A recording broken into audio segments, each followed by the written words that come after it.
બાપાને પ્રશ્ન કર્યો,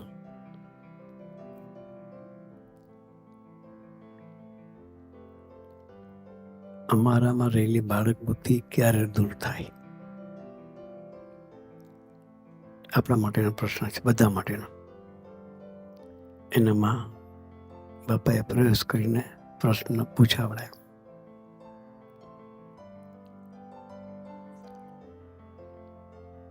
યોગી મહારાજે એક જ વાક્યમાં જવાબ આપ્યો, મહિમા સમજાય તો.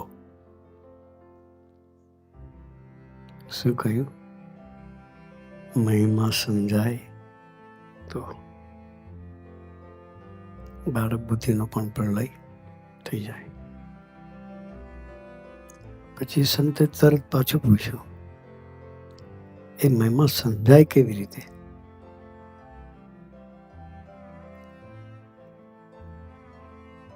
બાપા કે સમાગમથી. પહેલા પ્રકારની પહેલી વાતમાં છે, ભગવાનને સાધુના મહિમાની વાતો નિરંતર કરવી ને સાંભળવી. પછી આગળ એ જ વાતમાં કહે છે, મહિમા સમજવાનું કારણ તો એવા ભગવતીનો પ્રસંગ છે એ વિના એવો મહિમા સમજાતો નથી. બાપાને પૂછ્યું, મહિમા સમજાય કેવી રીતે? બાપા કે સમાગમથી. પછી પાછો પ્રશ્ન પૂછ્યો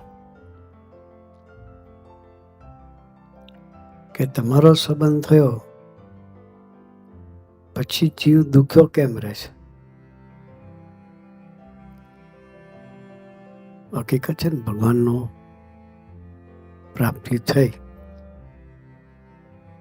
છતાં જીવ દુઃખી કેમ? ત્યારે એ વિમાન હસતા હસતા બોલ્યા,